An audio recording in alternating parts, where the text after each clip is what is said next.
Hello. आज हम लोग देखेंगे यूरोपीय कंपनियों का भारत आगमन। ये बेसिकली क्या होता है कि हर प्रकार के कंपटीशन में पूछता है यूरोपीय कंपनियों से रिलेटेड क्वेश्चंस। तो इसमें हम लोग जानेंगे कौन यूरोपीय कंपनी कब आई, किस तरह से आई और यहाँ पे क्या क्या व्यापार की, कैसे उनको सफलता मिला और किस तरह से भारत की राजनीति में इन लोगों ने अपना हाथ आजमाया। तो यूरोपीय कंपनी के आगमन, इसका पहला चीज के कहना जो भी कंपनी, विदेशी कंपनी जो भी इंडिया में आई, उसका मेन ये है कि इसमें उद्देश्य क्या था। तो इनका उद्देश्य जो था, इनका मेनली उद्देश्य जो था व्यापार था। लेकिन गौण उद्देश्य में क्या था कि गौण उद्देश्य जो था इनका, गौण उद्देश्य में देखेंगे कि गौण उद्देश्य में ये बता रहा है कि ईसाई धर्म का प्रचार करना इनका उद्देश्य था। तो यूरोपीय कंपनी या व्यापारियों का आगमन को देखेंगे तो वो लोग कैसे कैसे आए, ये क्रम पूछता है, कभी कभी पूछता है कि इनकी स्थापना के हिसाब से ही बताना होगा। तो हम लोग देखेंगे कि आने का क्रम पहले देख लेंगे, ठीक है। तो सबसे पहले भारत में आने वाले यूरोपीय कंपनी में सबसे पहले जो थे वो पुर्तगाली थे।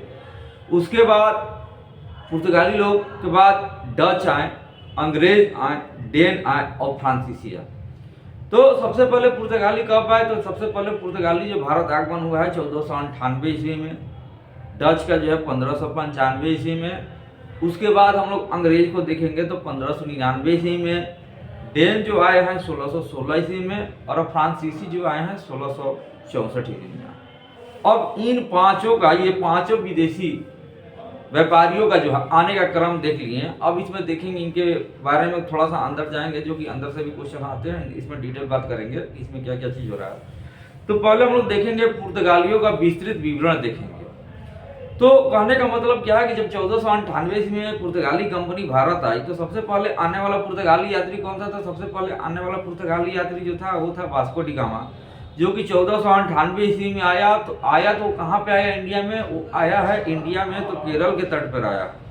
केरल के तट पे कालीकट जगह है, वहाँ पे आता है। और वहाँ का स्थानीय शासक जो है जमोरिन क्या था कि वहाँ का शासक था।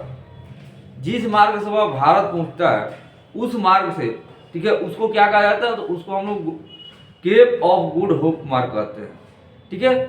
ये घटना जो है 1498 ईस्वी को। फिर 1500 ईस्वी में जो है द्वितीय पुर्तगाली अभियान आता है और किसके निर्देश में या कौन कप्तान था, आने वाला कौन व्यक्ति के माध्यम से आया, वो उसका नाम जो है पेट्रा अल्वारेज जो है कैम्पबेल। उसके बाद 1502 ईस्वी में फिर वास्को डी गामा का भारत आगमन होता है, ठीक है। फिर 1502 के बाद क्या होता है कि भारत आता है, फिर जाता है। और 1503 ईस्वी में आके जो है, यहाँ पे ध्यान देना होगा, यहाँ पे क्वेश्चन पूछते हैं हमेशा कि 1503 ईस्वी में जो है पुर्तगालियों ने अपनी पहली फैक्ट्री जो है बनाई है। वो कहाँ बनाई है? तो वो जो है कोचीन में बनाई है। और 1505 ईस्वी में जो है दूसरी फैक्ट्री जो है, आपको बता रहा है कि दूसरी फैक्ट्री जो है कन्नौर में बनाई है। कहाँ बनाई है? कन्नौर। कन्नौर कहाँ है? तो कन्नौर ये केरल में पड़ता है। यहाँ पे दूसरी फैक्ट्री बनाते हैं। उसके बाद यहाँ से आने के बाद क्या करती है कि पुर्तगाल की गवर्नमेंट जो है वो वायसराय नियुक्त कर देती है भारत के लिए, कि जो भी यहाँ पे रहेंगे पुर्तगालियों के जो देख रेख करेंगे उनको वायसराय एक व्यक्ति को बना दिया जा रहा है। तो यहाँ पे क्वेश्चन ये पूछता है कि प्रथम पुर्तगाली वायसराय, तो प्रथम पुर्तगाली वायसराय जो होगा वो फ्रांसिस्को डी अल्मेडा है। ये कब से कब है? ये भारत में जो है 1505 से लेके जो है 1509 ईस्वी तक, ठीक है। इसको भारत में क्या कहा जाता है? तो इसको जो अल्मेडा को जो है भारत में पुर्तगाली साम्राज्य का जो है संस्थापक माना जाता है। और इसी ने क्या किया, यहाँ पे मेन इंपोर्टेंट ध्यान देंगे ये क्वेश्चन, इसने क्या किया? फ्रांसिस्को डी अल्मेडा क्या करता है कि भारत में जो ब्लू वाटर पॉलिसी, माने ब्लू वाटर पॉलिसी मतलब कि शांत जल की नीति चलाई। और यह हिंद महासागर में क्या था कि यह जो था हिंद महासागर में जो है सबसे शक्तिशाली होना चाहता था इस नीति के माध्यम से। तो आपको पूछता है कि ब्लू वाटर पॉलिसी जो है, शांत जल की नीति किसके द्वारा चलाया गया? तो फ्रांसिस्को डी अल्मेडा के द्वारा, ठीक है। उसके बाद 1509 से लेकर 1515 ईस्वी में जो है दूसरा वायसराय आता है, जिसका नाम जो है अल्फांसो डी अल्बुकर्क, ठीक है, ये बनता है दूसरा पुर्तगाली वायसराय। अब इसके समय में क्या होता है कि यहाँ पे क्वेश्चन समझ में ये बच्चा लोग फंस जाता है कि पुर्तगाली वायसराय और पुर्तगाली शक्ति का जो वास्तविक संस्थापक, ठीक है, तो ये जो है भारत में पुर्तगाली शक्ति का जो वास्तविक संस्थापक माना जाता है कौन, फ्रांसिस्को डी अल्बुकर्क। इनका जो टाइमिंग जो है 1509 से लेके जो है 1515 ईस्वी तक है। इसने क्या किया कि इसने जो है कोचीन, केरल में कोचीन जगह है, उसको जो है पुर्तगाली साम्राज्य का अपना मुख्यालय बना लेता है। और 1510 ईस्वी में क्या करता है, ये क्वेश्चन हमेशा बार बार पूछता है कि 1510 ईस्वी में क्या होता है कि बीजापुर के आदिल शाही सुल्तान से जो है इसने जो है अल्बुकर्क ने जो है पुर्तगाल गोवा को छीन लेता है, ठीक है, छीन लेता है। इसने पुर्तगालियों को क्या किया कि इसने पुर्तगालियों को जो है जितने भी पुर्तगाली थे उन लोगों को ये मोटिवेट कर रहा है कि आप लोग क्या करें कि भारतीय जो महिलाएं हैं उनसे विवाह कीजिए, और विवाह करने के लिए प्रोत्साहित करता है। और क्योंकि वह जो है इसलिए ऐसा कर रहा है क्योंकि वह भारत में जो अस्थायी जो पुर्तगाली बस्ती बसाना चाहता था। 1515 ईस्वी में क्या करता है, इसने जो है मलक्का और हुरमुज, मलक्का और हुरमुज है फारस मतलब ईरान में पड़ता था, उस पर भी कब्जा कर लिया। अन्य महत्वपूर्ण पुर्तगाली गवर्नर जो है, जो कि बीच में बहुत सारा पावरफुल वायसराय नहीं मिलते हैं, लेकिन एक मिलता है 1529 से लेकर जो 1538 ईस्वी, ये भी जो है इनके बारे में भी आपको जानकारी रखना होगा। ये भी पुर्तगाली वायसराय है जिनका नाम है जो है निन्हो डी कुन्हा, जो है 1529 से लेकर जो है 1538 ईस्वी तक है। 1530 ईस्वी में क्या करता है निन्हो डी कुन्हा जो है, 1530 ईस्वी में जो है इन्होंने जो कोचीन, यहाँ पर ध्यान देंगे राजधानी जो पहले कहा थी कोचीन, मुख्यालय मतलब कि राजधानी मतलब मुख्यालय, कहने का मतलब क्या है कि 1530 ईस्वी तक जो है कोचीन मुख्यालय था। लेकिन 1530 ईस्वी में जो है ये जो है पुर्तगाली मुख्यालय को कोचीन से हटा के कहाँ लेके चला जाता है, गोवा हस्तांतरित कर देता है और गोवा को जो है पुर्तगाली साम्राज्य का जो है राजधानी बना देता है। और निन्हो डी कुन्हा जो है 1534 ईस्वी में क्या करता है, इसने जो है बेसिन पर कब्जा कर लिया और 1535 ईस्वी में जो है द्वीप पर अधिकार कर लिया। पुर्तगालियों ने क्या किया कि पुर्तगालियों ने जो है 1559 ईस्वी में जो है दमन पर भी अधिकार कर लेता है और कई जगह पे ये लोग बस्तियां बनाते हैं। दीव, दमन, सालसीट, बेसिन, चौल, बम्बई, बंगाल में देखेंगे तो हुगली, और मद्रास में देखेंगे तो मद्रास तट पर जो है, मद्रास के एरिया में जो है तट जो है सेंट थामे बस्तियां ये लोग बना लेते हैं।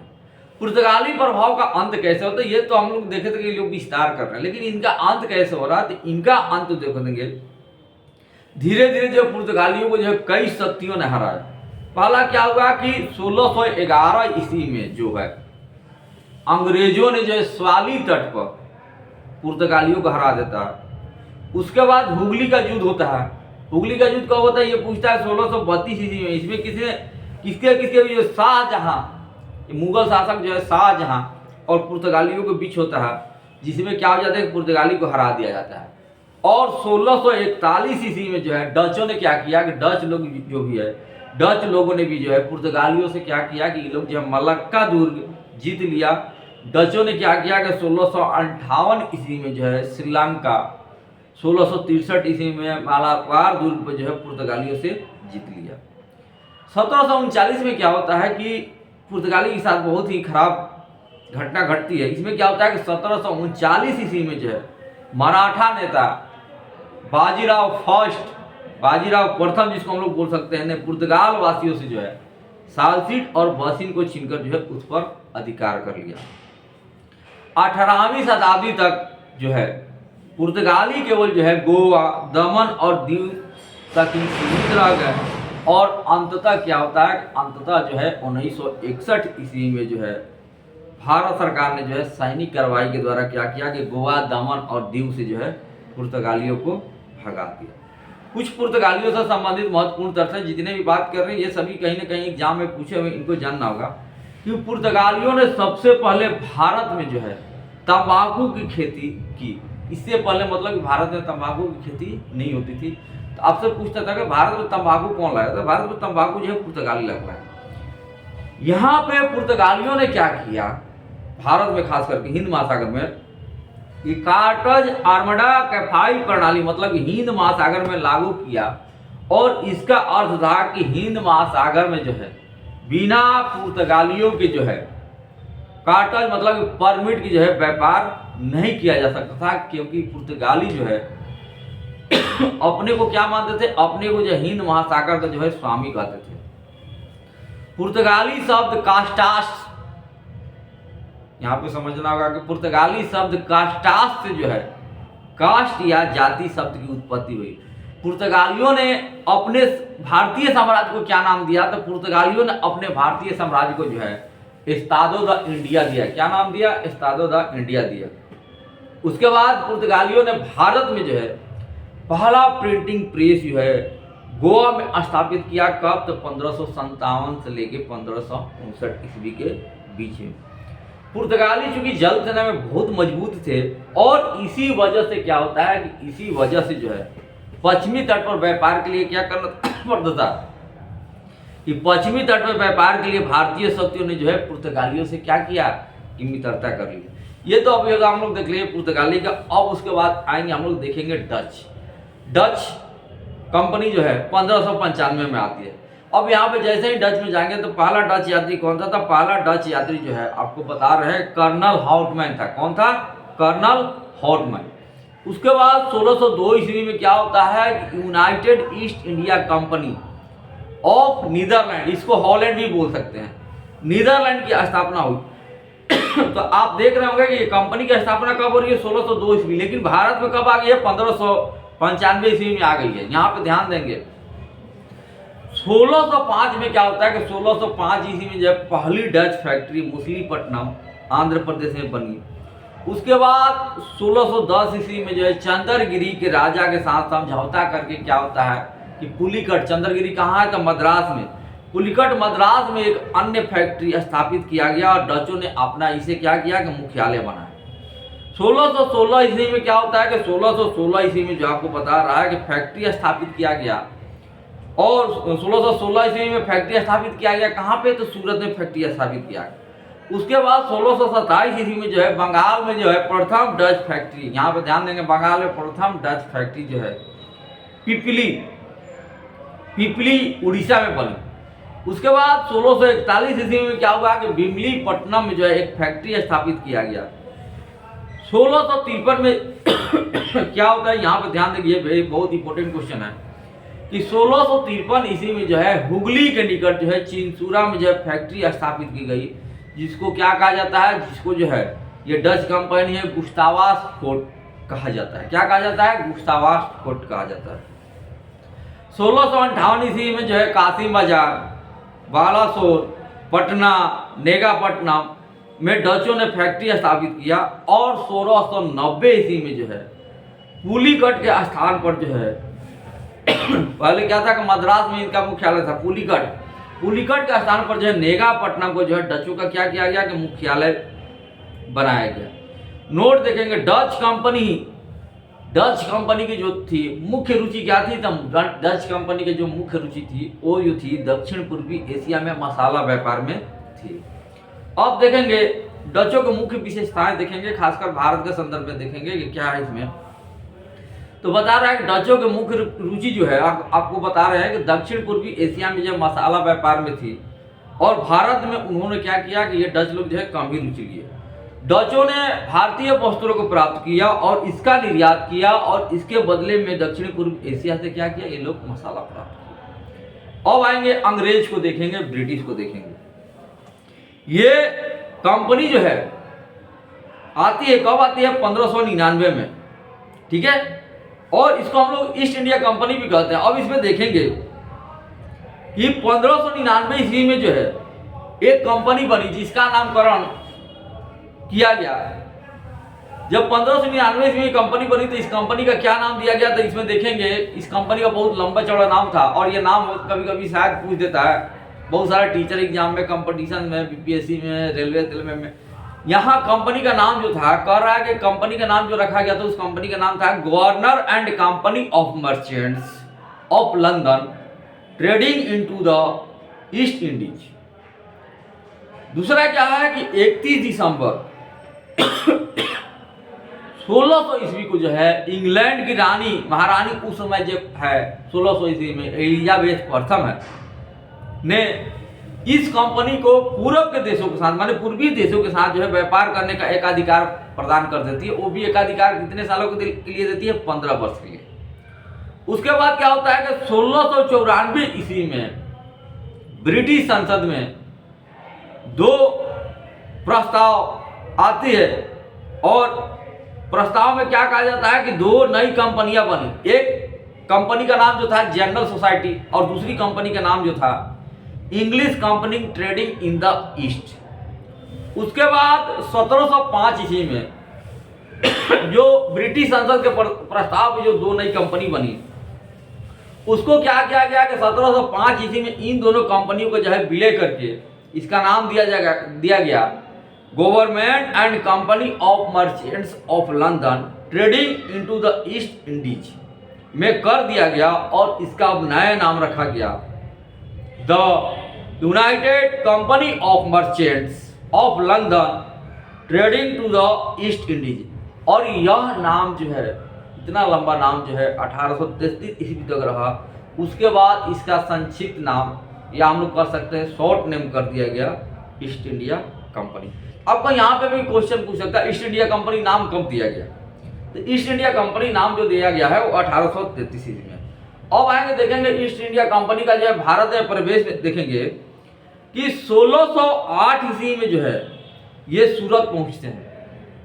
कहाँ पहुंचते हैं? 1608 ईस्वी में सूरत पहुंचते हैं और नेतृत्व कौन कर रहा है? कैप्टन हॉकिंस कर रहे हैं। कौन कर रहे हैं? कैप्टन हॉकिंस कर रहे हैं। 1611 ईस्वी में जो है अंग्रेजों की पहली अस्थायी फैक्ट्री जो है आपको बता रहे हैं कि मुसलीपट्टनम में बनी और 1613 ईस्वी में यहाँ पर ध्यान देंगे अस्थायी और अस्थायी कंपनी। तो 1611 ईस्वी में अस्थायी कंपनी या अस्थायी फैक्ट्री कहाँ बनती है? मुसलीपट्टनम में। लेकिन 1613 ईस्वी में क्या होता है कि सूरत में जो है अस्थायी कारखाना बनाया गया ईस्ट इंडिया कंपनी या अंग्रेजों के द्वारा। 1632 ईस्वी में क्या होता है? गोलकुंडा के सुल्तान जो है कुतुब शाह ने एक सुनहरा फरमान जारी करता है, ठीक है, जिसके अनुसार 500 अगर पैगोड़ा दे दिया जाएगा अंग्रेजों के द्वारा तो अंग्रेज जो है गोलकुंडा के बंदरगाह से व्यापार कर सकते हैं। तो अंग्रेजों ने क्या किया कि 500 पैगोड़ा देकर जो है गोलकुंडा के व्यापार बंदरगाह से जो है व्यापार करने की जो है अनुमति ले लेते हैं और इनको अनुमति मिल जाती है। 1661 ईस्वी में क्या होता है कि 1661 ईस्वी में इंग्लैंड में एक घटना घटती है। होता क्या है कि इस समय 1661 ईस्वी में जो है इंग्लैंड के राजा जो है चार्ल्स द्वितीय का विवाह जो है पुर्तगाल की राजकुमारी कैथरीन के साथ हो जाता है 1661 ईस्वी में। और इस अवसर पर क्या किया गया है कि पुर्तगालियों ने जो है बम्बई का द्वीप जो है, जो बम्बई द्वीप था पहले छोटा सा द्वीप था, वो क्या हो गया कि वो जो है अंग्रेजों को दहेज के रूप में मिल जाता है या दे दिया जाता है। उसके बाद 1668 ईस्वी में क्या होता है? कुछ दिन गुजरने के बाद 1668 ईस्वी में जो है चार्ल्स द्वितीय ने क्या किया कि बम्बई का द्वीप जो है 10 पाउंड के किराया लेकर ये ईस्ट इंडिया कंपनी को दे देते हैं। उसके बाद 1687 ईस्वी में जो है सूरत को पहले क्या थी? पहले अस्थायी फैक्ट्री सूरत थी, लेकिन 1687 ईस्वी में जो सूरत की जगह जो है बम्बई को अंग्रेजों ने क्या किया कि मुख्य व्यापारिक स्थल बनाया। यहाँ पर ध्यान देंगे कि पहला अस्थायी कारखाना जो है सूरत में था, लेकिन मुख्य व्यापारिक स्थल कहाँ बना दिया गया? 1687 ईस्वी में बम्बई को। अब देखेंगे हम लोग को पूरब दिशा की ओर जो है ईस्ट इंडिया कंपनी का विस्तार कैसे होता है, ये प्रसार अपना कैसे करते हैं, उसके बारे में जानेंगे।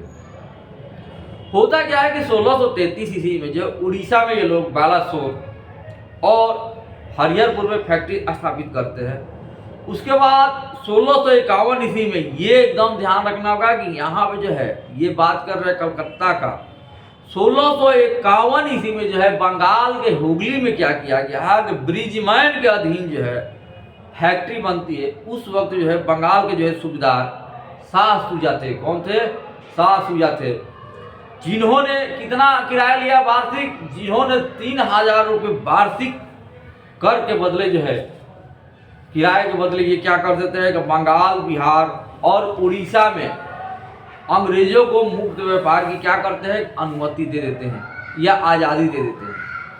उसके बाद 1658 ईस्वी में क्या होता है, उस वक्त जो है बंगाल के सूबेदार उस समय रहते थे, मुगल बसाल के रहता था, बंगाल का सूबेदार अलग, अवध का सूबेदार अलग, अवध का नवाब अलग, इस तरह का आपको रहते थे। तो 1698 ईस्वी में ऐसे समय गुजरते गया और 1698 ईस्वी में जो है उक्त बंगाल के सूबेदार जो है अजीम उसान ने जो है अंग्रेजों को जो है सूतानाटी, कालीकाटा और गोविंदपुर, ये 3 गांव की जमींदारी जो है अंग्रेजों को दे देती है। और इन्हीं तीनों गांव को मिलाकर जो है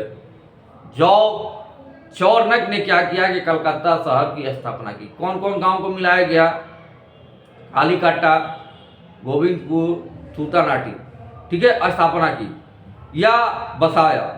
और यहाँ का किला जो यहाँ का जो बसाया गया, उस किले का नाम क्या दिया गया, तो उस किले का नाम जो दिया गया फोर्ट विलियम रखा गया। और इस शहर के पहले अध्यक्ष किसको बनाया गया, ये अंग्रेजों के शहर के पहले अध्यक्ष कौन बनाया गया, तो सर चार्ल्स अय्यर बने। और यह जो है पहला प्रेसिडेंसी नगर घोषित किया गया। तो आपको पूछेगा कि प्रेसिडेंसी नगर कितने थे, तो प्रेसिडेंसी नगर 3 थे, ठीक है, कलकत्ता, बॉम्बे, मद्रास। लेकिन इन तीनों में पहला प्रेसिडेंसी नगर कौन बना, तो कलकत्ता। अब देखेंगे कि मद्रास के किले को क्या कहा जाता है, मद्रास का जो किला बनाया गया था अंग्रेजों को, उसको क्या कहा जाता था, सेंट फोर्ट जॉर्ज के नाम से जाना जाता था। आगे समय गुजरते गया और 1715 ईस्वी में क्या होता है कि ईस्ट इंडिया कंपनी ने जो है जॉन साइमन की अध्यक्षता में जो है एक दूत मंडल जो है मुगल दरबार में भेजते हैं। और इस दूत मंडल में जो है 2 व्यक्ति और शामिल थे। पहला कौन व्यक्ति था, एक ख्वाजा शेरहुत, ये जो था ट्रांसलेटर था, और दूसरा व्यक्ति जो था डॉक्टर विलियम हैमिल्टन थे। इन्होंने क्या किया कि इन्होंने जो है जाते हैं तो देखते हैं कि यहाँ पे मुगल बसा फर्रुखसियत की तबीयत पूरा खराब चल रहा है, इलाज चल रहा है, डॉक्टर से ठीक नहीं हो रहा है। तो इन्होंने जो डॉक्टर गए हैं, जो डॉक्टर विलियम हैमिल्टन जो है, इन्होंने मुगल बसा फर्रुखसियत का इलाज किया। और फर्रुखसियत जो है अंग्रेजों से प्रसन्न हो जाता है। क्यों प्रसन्न हो जाता है कि फर्रुखसियत जो है ठीक हो जाता है। उसने क्या किया कि फर्रुखसियत जो है 1717 ईस्वी में जो है मुगल बसा बंगाल में जो है निःशुल्क मुक्त व्यापार करने के लिए जो एक फरमान जारी कर देता है, या एक दस्तक जिसको हम लोग पास बोलते हैं, जारी कर देता है। इस तरह से जो है अंग्रेज जो है अपना काम कर लेते हैं। उसके बाद हम लोग देखेंगे डेन, हम लोग इसको डेनिश भी बोल सकते हैं।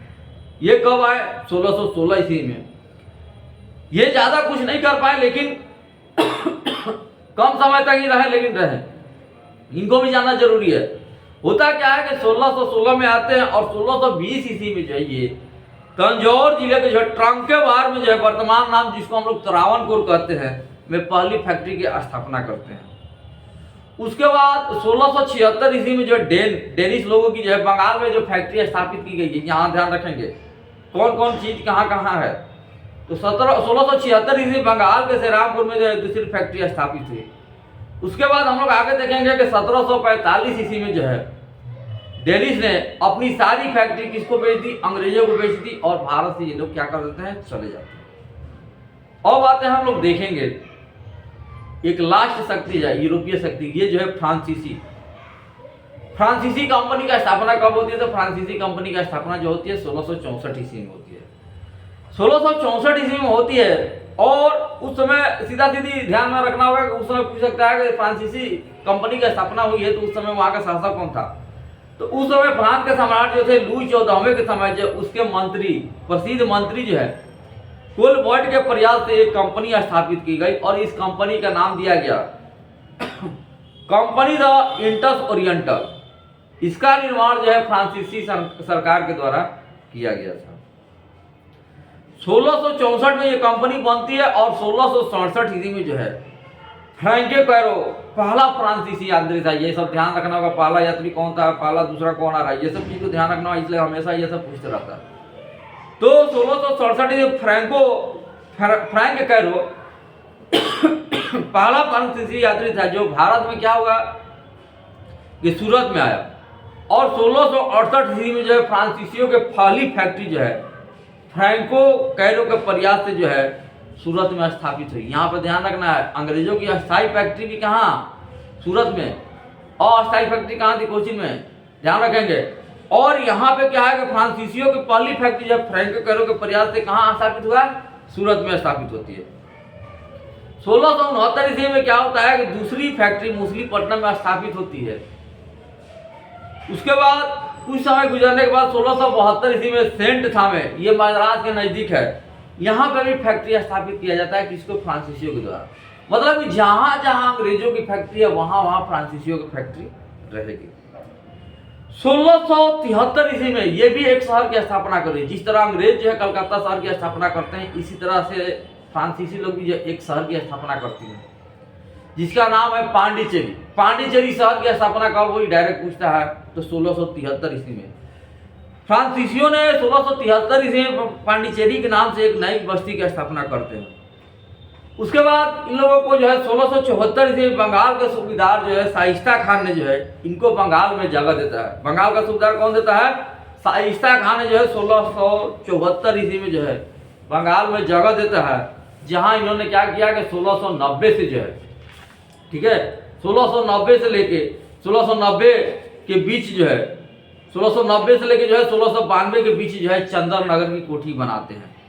उसके बाद 1725 ईस्वी में जो है माही पर इन लोगों ने कब्जा कर लिया, और 1739 ईस्वी में जो है कारिकल, जो कि मालाबार तट केरल पर ये लोग भी कब्जा किए। नोट, आगे चलकर हम लोग देखेंगे कि पांडिचेरी को क्या किया गया कि फ्रांसीसी क्षेत्र का जो है मुख्यालय बना दिया गया। समझ में आ रहा ना, कहने का मतलब ये है कि पांडिचेरी शहर की स्थापना किसके द्वारा, फ्रांसीसियों द्वारा। तो ये सभी जो घटनाएं देख रहे हैं आप इसमें देख रहे हैं कि कैसे कैसे एक्सपेंशन कर रहा है, लेकिन कैसे इसका पतन होगा, और भारत में आगे चलकर कौन पूरी तरह से पॉलिटिकल कंट्रोल किसके हाथ में आएगा, ये सब घटनाएं जो है आपको देखना है, आगे वाले वीडियो में देखेंगे। आज यहीं पर हम लोग छोड़ते हैं।